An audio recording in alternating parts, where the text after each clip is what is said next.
নমস্কার, শ্রবণ বাংলা সংবাদে আপনাদের স্বাগত। আপনাদের সাথে আমি প্রীতি। দেখে নেব আজকের বিশেষ বিশেষ সংবাদ। 24শে সেপ্টেম্বর 2025 বিদ্যাসাগর বিশ্ববিদ্যালয়ের আয়োজনে বিশ্ববিদ্যালয়ের বিবেকানন্দ সভাগৃহে অনুষ্ঠিত হল 3টি অতি সম্মানজনক বার্ষিক অনুষ্ঠান। বিদ্যাসাগর পুরস্কার প্রদান, অধ্যাপক সুধীর রঞ্জন দাস স্মৃতি পুরস্কার প্রদান এবং বিদ্যাসাগর স্মারক বক্তৃতা। এই 3টি উদ্যোগ বিশ্ববিদ্যালয়ের শিক্ষাগত ও মানবিক মূল্যবোধের পরিপূরক, যা পণ্ডিত ঈশ্বরচন্দ্র বিদ্যাসাগরের আদর্শ ও চিন্তাধারাকে সমুন্নত রাখার এক প্রচেষ্টা। এই বছর বিদ্যাসাগর পুরস্কারে সম্মানিত হয়েছেন 5 জন। তাদের বিভিন্ন ক্ষেত্রের অসামান্য অবদান, বিশেষত সাহিত্য, সংস্কৃতি, সমাজসেবা ও শিক্ষা বিস্তারে অবিচল প্রয়াসের স্বীকৃতি স্বরূপ এই সম্মান প্রদান করা হয়েছে। তারা হলেন শ্রী সৈকত মিত্র, সুগায়ক; শ্রী উজ্জ্বল চট্টোপাধ্যায়, বিশিষ্ট নাট্যকার; শ্রী তন্ময় মৃধা, খ্যাতিমান কবি ও চিত্রশিল্পী; শ্রী নির্মাল্য মুখোপাধ্যায়, তরুণ প্রতিভাবান কবি; শ্রী কেম্পা হোনাইয়া, সুদক্ষ প্রশাসক এবং বিশিষ্ট শিক্ষাবিদ উৎকল বিশ্ববিদ্যালয়ের অধ্যাপিকা জয়ন্তী ডোরাকে এই বছর অধ্যাপক সুধীর রঞ্জন দাস স্মৃতি পুরস্কারে ভূষিত করা হয়েছে। অধ্যাপনা ও গবেষণা ক্ষেত্রে তার দীর্ঘদিনের নিষ্ঠা ও অবদানের জন্য এই পুরস্কার প্রদান করা হয়েছে। এছাড়াও এই বছরের বিদ্যাসাগর স্মারক বক্তৃতা প্রদান করেছেন আন্তর্জাতিক খ্যাতিসম্পন্ন বিজ্ঞানী এবং শিক্ষাবিদ অধ্যাপক সুমন চক্রবর্তী। তিনি খড়গপুর আইআইটির অধিকর্তা ও যন্ত্র প্রযুক্তি বিভাগের অধ্যাপক এবং সমোপযোগী প্রযুক্তি উন্নয়নে অগ্রণী ভূমিকা পালনকারী একজন চিন্তাবিদ। তার বক্তৃতা বিদ্যাসাগরের দর্শনের আধুনিক প্রাসঙ্গিকতা ও প্রযুক্তি নির্ভর সমাজে মানবিকতার অবস্থান নিয়ে দিশা দেখাবে। উপাচার্য অধ্যাপক দীপক কুমার কর বলেন, এই পুরস্কার ও বক্তৃতা অনুষ্ঠান শুধুমাত্র সম্মান প্রদান নয়, এটি বিদ্যাসাগরের আদর্শকে নতুন প্রজন্মের কাছে তুলে ধরার একটি শিক্ষা উৎসব।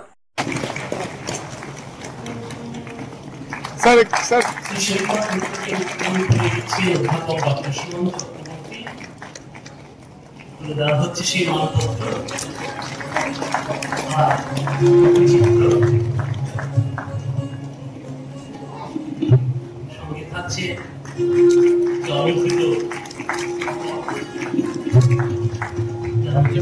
রয়েছে আরো অতীব গুরুত্বপূর্ণ সমগ্র আমাদের বিশ্ববিদ্যালয়ের প্রকাশনা বিভাগের গুরুত্বপূর্ণ প্রকাশ এবং তুলে দেওয়া হচ্ছে 25,000 আপনি আমাদেরকে জানাতে বলেছেন এই মুহূর্ত আমাদের জানাচ্ছেন প্রাক্তন উপাচার্য অধ্যাপক শিবাজী চৌধুরী বসু। তার হাতে মানপত্র তুলে দিচ্ছেন উপাচার্য দীপক কুমার কর মহাশয় এবং শিবাজী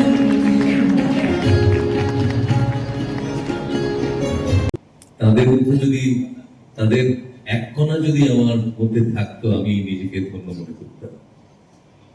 এখানে যারা রয়েছেন প্রত্যেককে প্রণাম এবং শুভেচ্ছা জানাই। রয়েছেন ডক্টর অন্নপূর্ণা চট্টোপাধ্যায়, প্রফেসর পরেশ চন্দ্র জানা, প্রফেসর অরিন্দম গুপ্ত, উনি আমার বাড়িতেও গেছিলেন, আমার পড়োশী বলা যেতে পারে। ডক্টর জয়ন্ত কিশোর নন্দী, ওনার সঙ্গে প্রথমে সেখানে আলাপ হলো। প্রফেসর জয়ন্তী ডোরা, আমাদের সকলের প্রিয় শিবাজী প্রতুল বসু, শিবাজীদা আমরা বলি। তার পাশে রয়েছেন অত্যন্ত আমি অনেক মানুষের সঙ্গে দেখা হলেই মনে হয় না যে ভীষণ প্রিয়জন, সেরকম একজন। তিনি হচ্ছেন প্রফেসর দীপক কুমার কর, ভাইস চ্যান্সেলর। তার পাশে যার কথা বলছি তার কথা আমি তার নামটাও উচ্চারণ করার মতো আমার সেই জায়গাটা নেই। এবং আমার সব থেকে যেটা ভালো লাগলো সেটা হচ্ছে যে আমরা আস্তে আস্তে এই নুরেল বাবুর সঙ্গে আসছিলাম, সারা গাড়িতেই অনেক কথা হলো যে আমরা একটা বিশ্ববিদ্যালয়, একটা কলেজ, একটা স্কুল, সেখানে আমরা যেন ওই নামটা এনরোল করতে যাই, কি কারণে যাচ্ছি সেটা আমাদের কাছে খুব পরিষ্কার থাকে না। তো সেরকম কিছু কাজ করার জন্য প্রফেসর সুমন চক্রবর্তী উনি আহ্বান জানিয়েছেন, আমার মনে হয় যে এই কাজে আপনাদের সকলের এবং আরো আরো মানুষের মধ্যে ছড়িয়ে যাওয়া উচিত এই এই এই এই যে কথাগুলি উনি বললেন যে প্রান্তিক মানুষের পাশে কি দাঁড়ানোর জন্য যা যা ওনারা করেছেন সেগুলো যাতে আরো বেশি মানুষের কাছে যায়, সেগুলো আমাদের সকলের দায়িত্ব।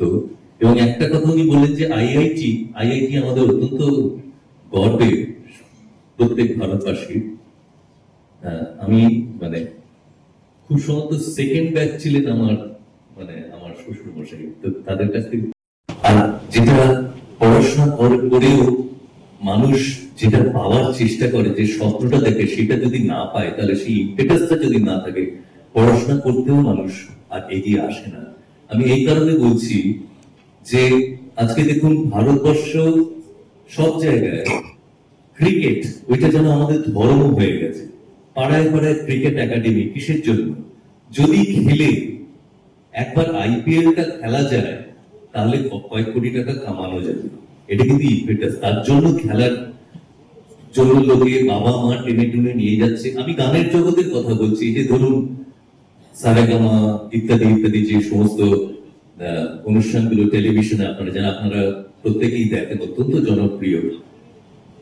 আমাদের সময় আমার বাবা কিন্তু আমাকে বলতেন যে তোকে গান করতে হবে না। মানুষজন যখন এসে বলতেন না গান কি করবো, পড়াশোনা করবো।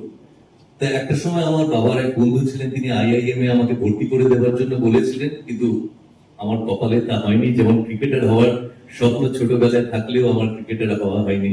তো যেটা কপালে থাকে এইটুকু আমি বিশ্বাস করি। আমার হাতে কোনো আংটি নেই, আমি অন্যান্য কিছুতে বিশ্বাস করি না, কিন্তু আমার এইটুকু তো বিশ্বাস যে যে যেখানে যাবার সেখানে পৌঁছবে। কিন্তু আজকে এইখানে দাঁড়িয়ে আমার ভীষণ মনে হচ্ছে যে যারা যারা পুরস্কার পাচ্ছেন, আমি তাদের যোগ্য একেবারেই নই। তবুও আপনারা যে আমাকে এখানে পুরস্কার দিয়েছেন, তার জন্য আপনাদের অনেক অনেক অনেক ধন্যবাদ। আপনারা সকলে ভালো থাকবেন। আমি শুধু এখানে ঈশ্বরচন্দ্র বন্দ্যোপাধ্যায়, এই কথার মধ্যে বারবার বলা উচিত, কারণ আমরা বিদ্যাসাগর বলি। ঈশ্বরচন্দ্র বন্দ্যোপাধ্যায়, ওনার জন্মদিন 26শে সেপ্টেম্বর, ঠিক বলছি? আমাদের শিক্ষা দিবস 5ই সেপ্টেম্বর কার নামে করা হয়, কিভাবে হয়েছে, এই নিয়ে অনেক দ্বিমত আছে।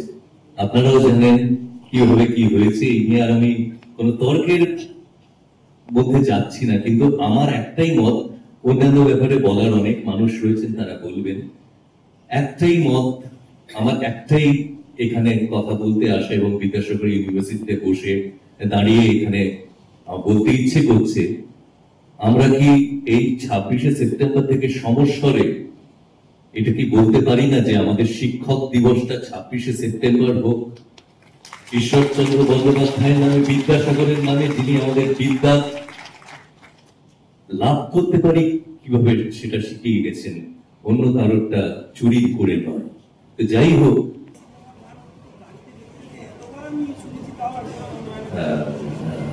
ওগুলো কখনই পুরোনো হয় না।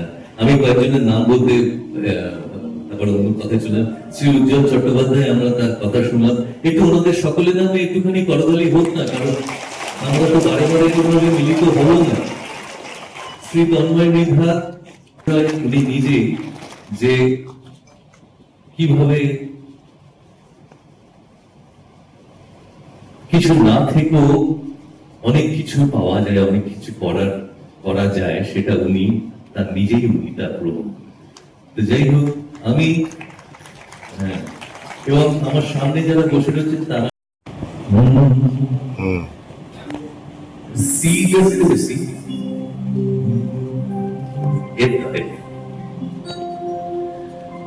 ফুল ডাকছে উমায়, দুল মেঘ ডাকছে উমায়, কাশ ফুল ডাকছে উমায়, দুল মেঘ ডাকছে উমায়, মেঘ ছেড়া নীল তোকে ডাকছে, ভেসে যাওয়া চিল তোকে ডাকছে উমায়। ফিরে বাংলায়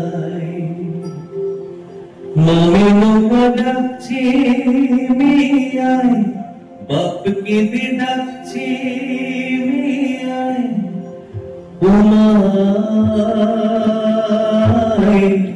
ঘরে আয় উমায়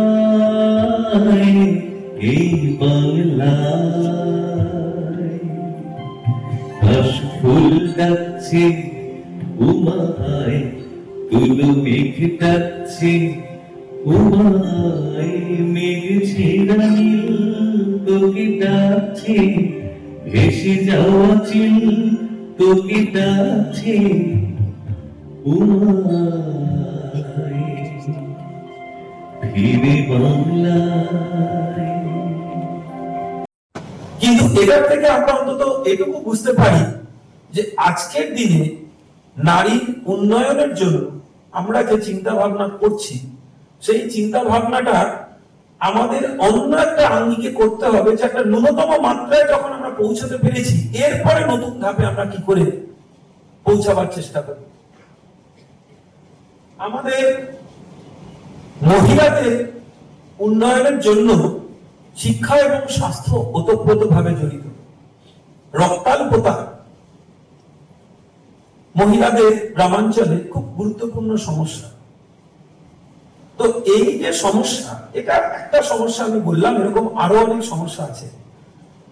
এই সমস্যাগুলো একজন মহিলা যখন উনি ওনার মাতৃত্বের পর্যায়ে আসছেন, তার যে সমস্যাগুলো, সেই সমস্যাগুলোকে দূর করার যে প্রয়োজনীয়তা, সেই প্রয়োজনীয়তা কিন্তু ভবিষ্যৎ প্রজন্মে যে শিশুটি আসছে, যে দেশ এবং দশের উন্নতিতে থাকবে, তার ভবিষ্যতেরও একটা বড়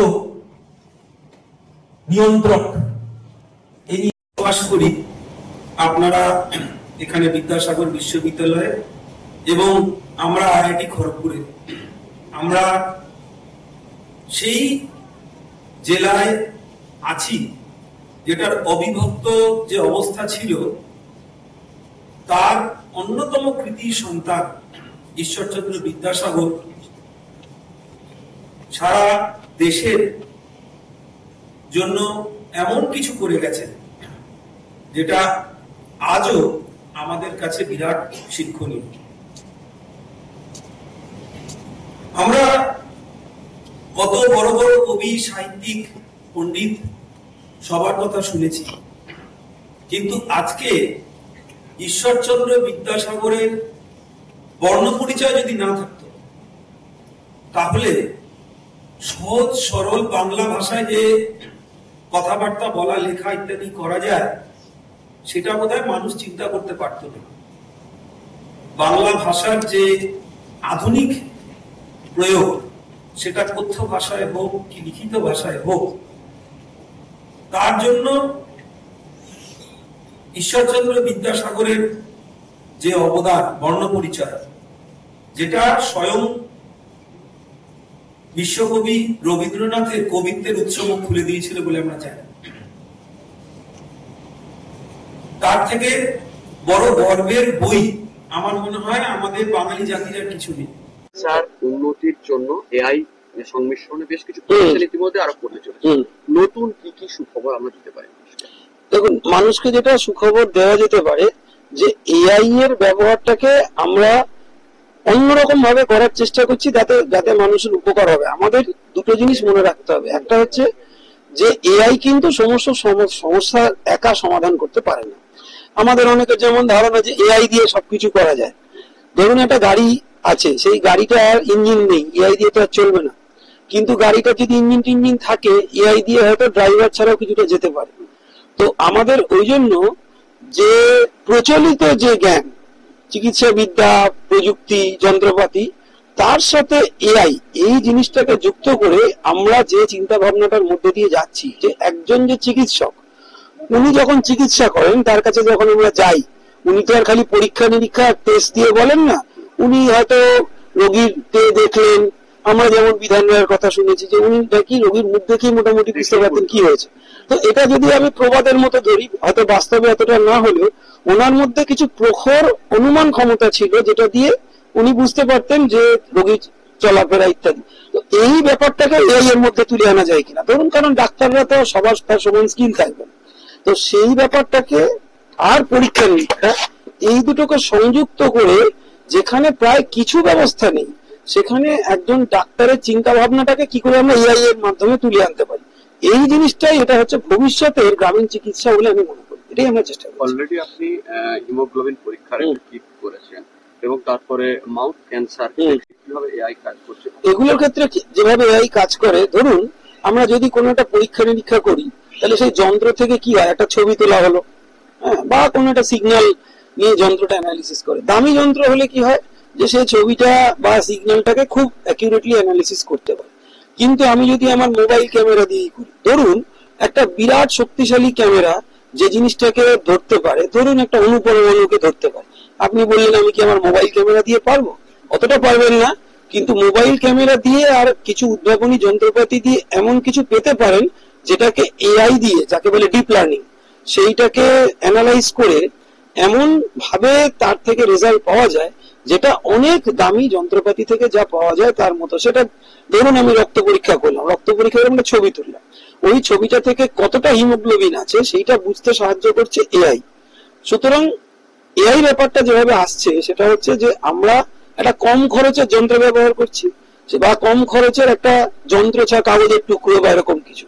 তাহলে কম খরচের জিনিস তো কখনোই খুব বেশি শক্তিশালী হতে পারে না, তাহলে তার মধ্যে যে শক্তির অভাব সেইটাকে আমরা পূর্ণ করছি এআই দিয়ে, এভাবেই এআইটা ব্যবহার। লাস্ট প্রশ্ন, আপনি বললেন গ্রামাঞ্চলে ছোট কম বয়সী মেয়েদের কাজে লাগিয়ে কিভাবে রোগ ডিটেকশনের কাজটা, এই প্রজেক্টটা কি ছোট? আমরা আইআইটি খড়গপুরে আমাদের যে মেডিকেল কলেজ, যেটাতে আমরা পোস্ট গ্রাজুয়েট মেডিকেল এডুকেশন শুরু করার চিন্তা ভাবনা এবং তার যে প্রয়াস আমরা শুরু করেছি, আইআইটিতে আমরা নতুন হাসপাতাল একটা, যেটা ওপিডিটা এখন চালু হয়েছে, আমরা ইন্দোর চালু করব শীঘ্র, এটা হচ্ছে সুপার স্পেশালিটি হসপিটাল। তো এই যে ব্যবস্থাগুলো, এই ব্যবস্থাগুলো আইআইটির যে উচ্চমানের পড়াশোনা এবং চিকিৎসা বিষয়ে আইআইটির চিন্তা ভাবনা এটাকে প্রতিফলিত করে। কিন্তু এই যে ব্যবস্থাটা, এই ব্যবস্থাটার সাথে সাধারণ গ্রামোন্নয়নকে কি করে আমরা যুক্ত করতে পারি, দুরকম। একটা যেমন আমি বললাম যে গ্রামের মানুষের চিকিৎসার ব্যবস্থা করা, আরেকটা হচ্ছে আমাদের গ্রামের যে সাধারণ ছেলে মেয়েরা আছে তাদের রুজি রোজগারের জন্য যদি আমরা এটা দিয়ে একটা পথ খুলে দিতে পারি। কিভাবে তারা রুজি রোজগার করবে না, এই যে প্রযুক্তিগুলো, এই প্রযুক্তিগুলো তারা শিখবে এবং তারা শিখে তারা চিকিৎসা কর্মী হিসেবে এইসব জায়গায় কাজ করবে এবং তাদের গ্রামে মাঠে ঘাটে কাজ করবে। তো সেই শেখাটার জন্য আইআইটি কিছু কিছু ট্রেনিং এর মধ্যে করেছে বা করে এসছে, আমরা বিভিন্ন জায়গায় ক্যাম্প করি, কিন্তু সেটাই যথেষ্ট না। ওই জন্য আমরা একটা স্কিল ডেভেলপমেন্ট প্রোগ্রাম, যেটা আমরা সরকার থেকে অনুমোদন পেয়েছি, তাতে আমরা সার্টিফিকেট দেবো, যেটা সরকারি সার্টিফিকেট এবং আইআইটি সার্টিফিকেট দুটোকে সংযুক্ত করে সার্টিফিকেট, তার গুরুত্ব সাংঘাতিক। সেই সার্টিফিকেটটাকে ব্যবহার করে তারা তাদের যে বিভিন্ন হাসপাতাল বা বিভিন্ন জায়গায় কাজকর্ম করা সেই চাকরিও পাবে। তারা চাইলে নিজেরা গ্রামীণ স্বাস্থ্য কেন্দ্রেই ধরেন যে কাজগুলো সেখানে করে সেখান থেকে রুজি রোজগার করতে পারে প্রাইভেটলি, এবং তারা একটা next generation of health care worker, যাদেরকে আমরা আশা দিদি যেরকম গ্রামে থাকে, সেই আশা দিদির যদি একটা নতুন সংস্করণ হয় যে আশা দিদি যা কাজ করছে সেটা তো করবেই, তার সাথে প্রযুক্তিগুলো ব্যবহার করবে, তাহলে গ্রামীণ চিকিৎসা ব্যবস্থা অন্য মাত্রায় পৌঁছে যাবে, আমাদের সাধারণ মেয়েদেরও তাদের রুজি রোজগারের ব্যবস্থা হবে। এটাই হচ্ছে মূল কথা। সংবাদ এখনকার মতো এই পর্যন্তই। সঙ্গে থাকুন, দেখতে থাকুন সময় বাংলা।